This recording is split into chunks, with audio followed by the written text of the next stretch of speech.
This time on One Foot Flipper, we look at how bad the DVD market has truly gotten. It shocked me. Stay tuned. One Foot Flipper. Hi everybody, Paige here. It's Tuesday morning. I'm well behind my video schedule. No good, decent reason why. I just am. Yesterday I was watching ADH Dave, and during that time I did something that I think he would appreciate or possibly could have done himself. I sold a huge, gigantic G-scale train set, and the customer, before they bought it, they asked, does it have the track? And I said, oh, of course it has the track. It's just on the other side of the styrofoam. And then I go to pack this item up, look on the other side of the styrofoam. There's no track. Look closer. There's no power supply. Luckily, I do have track, so I just packed the whole track section completely full of track. Probably gave it the set more than it was supposed to have. And I messaged him saying, showing him a picture of the track. See, track's here, but fortunately the power supply is not here. Looks like they cost about 20 bucks. How about I'll take $40 off your order and still ship it out? And I got an answer back about 5 minutes later saying, oh, my husband thinks he already has one. Yeah, go ahead and ship it out. So luckily I'm actually selling it to a trained person, so they'll get by. But that was almost a mess up, because that giant train set is the largest singular eBay item I have. It doesn't fit on any of my shelves, and it was being stored in my downstairs bathroom, which is someplace I would like to stop storing things altogether. But luckily we got by that. Only other screw-ups is I, for 2 days, couldn't find a lot of records because I apparently can't read the numbers on my own shelves. When I numbered my shelves, I apparently made shelves number 30 through 38 twice. Yep, twice. Isn't that smart? And the two, of course, are completely opposite ends of the basement. Not sure what I'm going to do about that one yet. I got a message from a viewer on eBay about a week ago asking if I had any sort of Pokemon packages or bundles for Christmas. And being that I was just about to purchase a bunch of Pokemon items, I said, you know what? I can do that. So I put together a huge Pokemon bundle at a $25 price point. I'm going to show it here. I showed it on my last video, but it was at the tail end of a 20-plus minute video that did not get the views as normal, and I would love for you guys to see this. I've already sold a bunch of them. I don't have a huge number left, but I would like to ship all of these out because, honestly, I've got too much value in there, and I spent too much time putting them together.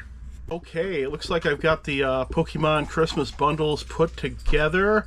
They're going to be at a $25 price point. I'm going to put a big picture of them up here, big picture here up on the screen. Here's what you get.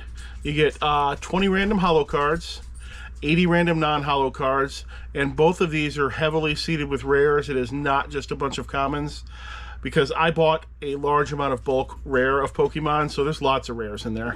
You get a poster / book cover, a 5-position activity log, 4 sheets of promo stickers, 12 seasons of League Challenge cards, 1 sheet of tokens, trainer pass, a Pokemon 151 luggage tag, a lenticular bookmark. Lenticular means it changes pictures as you look at a different angle, a Pokemon pen, 2 sealed mini decks, 2 small deck boxes, 2 cardboard Ditto tokens, a dice / token bags, 1 promo dice, a small table standee, and a Pokemon League card. And if you put your reviewer, I'll stick a little bonus in. Maybe I'll give you a Christmas ornament. Maybe I'll give you some more Pokemon cards. Maybe I'll give you a Death Pile Monster. Could be anything. Just put viewer sale in when you buy. So what we're going to talk about today is, I love to research eBay categories, see what's good, see what's not good. I think seeing what's not good is more important than seeing what is good, because you learn what is good already in your own travels, your own sales. You're going to learn what is good, but you don't always know what's not good. So I decided to research some more categories in different ways. This time I wasn't researching sell-through rates or average sale price or anything like that. This time I was just researching the throughput of the category, the sales total of the category, how many millions of dollars worth of goods, or less than millions in some cases, that were sold in this category year over year over year. And some of the some of the results were exactly what I thought, and other ones kind of surprised me. Okay, the first one I decided to look at was Funko Pops. I thought for sure that this would be much worse than it is. But we're going to look at 3 years sales. On everything here, we're going to look at 3 years of sales volume.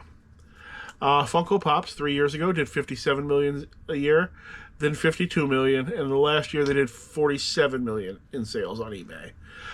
In all of these cases, the volume was just right at about 2 million items sold. So Funko Pops have really, as a category, have only fallen off about 20%, which is much better than I thought they were doing, honestly.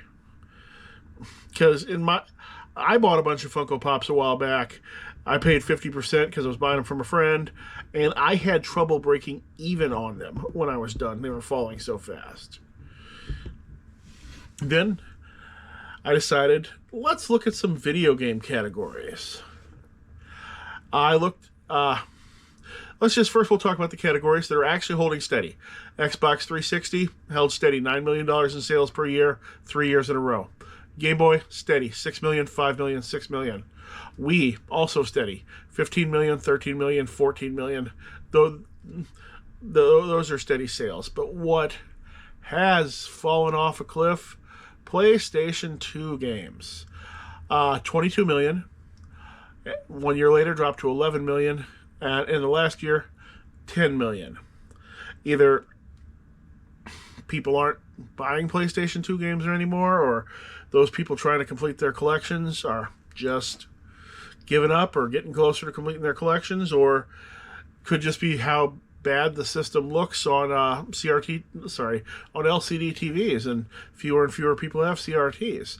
Not sure which one it is, but PS2 games are not what they once were, which surprised me. I thought the Xbox 360 would have a huge drop-off, but apparently that huge drop-off already happened years ago, and now the sales are just steady. Before we go to the next category, let's talk about Old School Picker for a minute. As you may or may not know, Old School Picker, he really inspired my channel. Big fan of his. And he recently is basically retired from having a reselling channel and looking to possibly get out of reselling completely. He's been talking about liquidating all his inventory to go into some other mysterious life thing, which he won't say what it is, other than the fact that if he doesn't take this opportunity, he may never have one again. And also, in his recent podcast, seemed like he was kind of disappointed that I hadn't done a video about whatever happened to Old School Picker yet. So let's do that. Send me the rumors. Send me the facts if you know them. Send me short videos about Old School Picker. Give me anything so I can put something together, because right now my only guess is that he's finally got his chance to become a wrestling announcer or something else in the wrestling industry. That's all I got, and that's probably not true at all. All right, let's go on to media categories. VHS tapes. That is actually a category that has sailed. 3 years ago, volume was $22 million per year. 2 years ago, 10 million. In the last year, 9 million. So the resurgence of interest in VHS is quickly dropping off. However, what isn't dropping off? Blu-ray discs. 50 million, then 46 million. In the last year, 54 million. But I think the Blu-ray discs sales are staying even or slightly going up, only because of the massive drop-off in DVD sales. And I mean massive. DVD sales 3 years in a row, $210 million worth, then $165 million worth, then $110 million worth. That's a 50% drop in total dollar amounts of DVD sales on eBay in 2 years.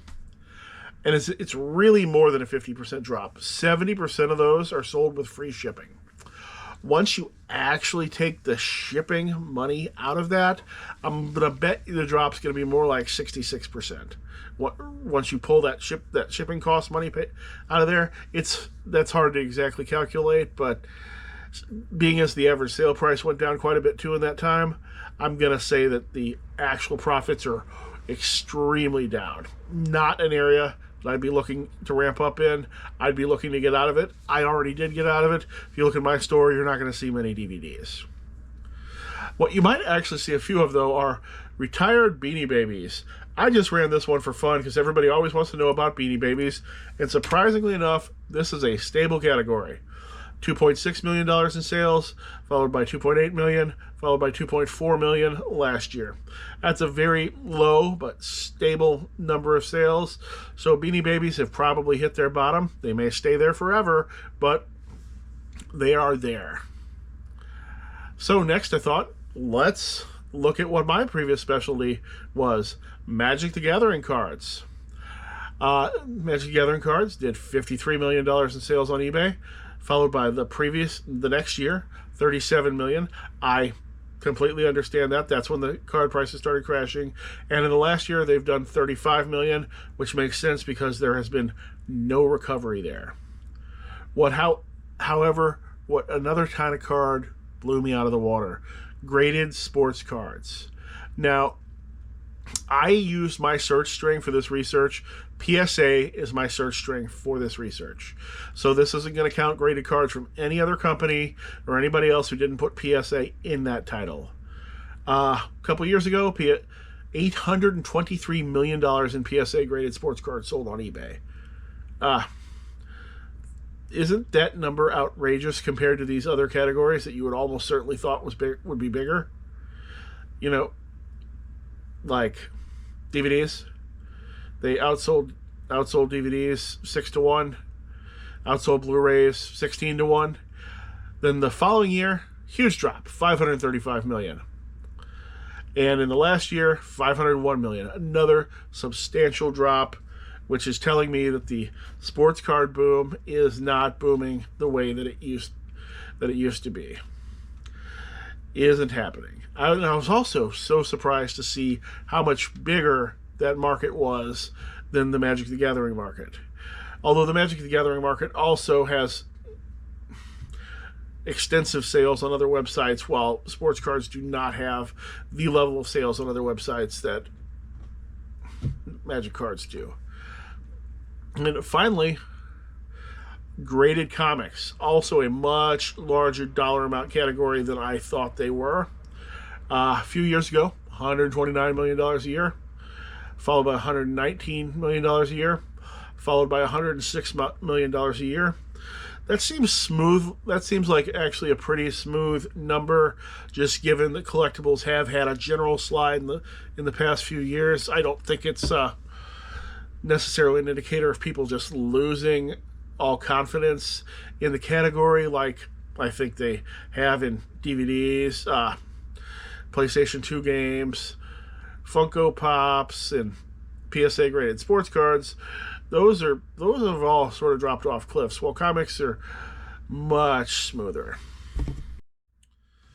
All right, other than that, my sales for the last week, which does include the Black Friday weekend, $1,924 for the main store. I think the other store did about $300, so $2,200. Not bad, nothing to really complain about. I don't need to make any certain amount of money, and I'm still trying to make room in that basement, so I'm not sourcing all that much unless it just falls into my lap. So if you know anybody who has things falling into their lap, why don't you tell them about this channel? I wouldn't mind a few more subs. Hope to see you again soon.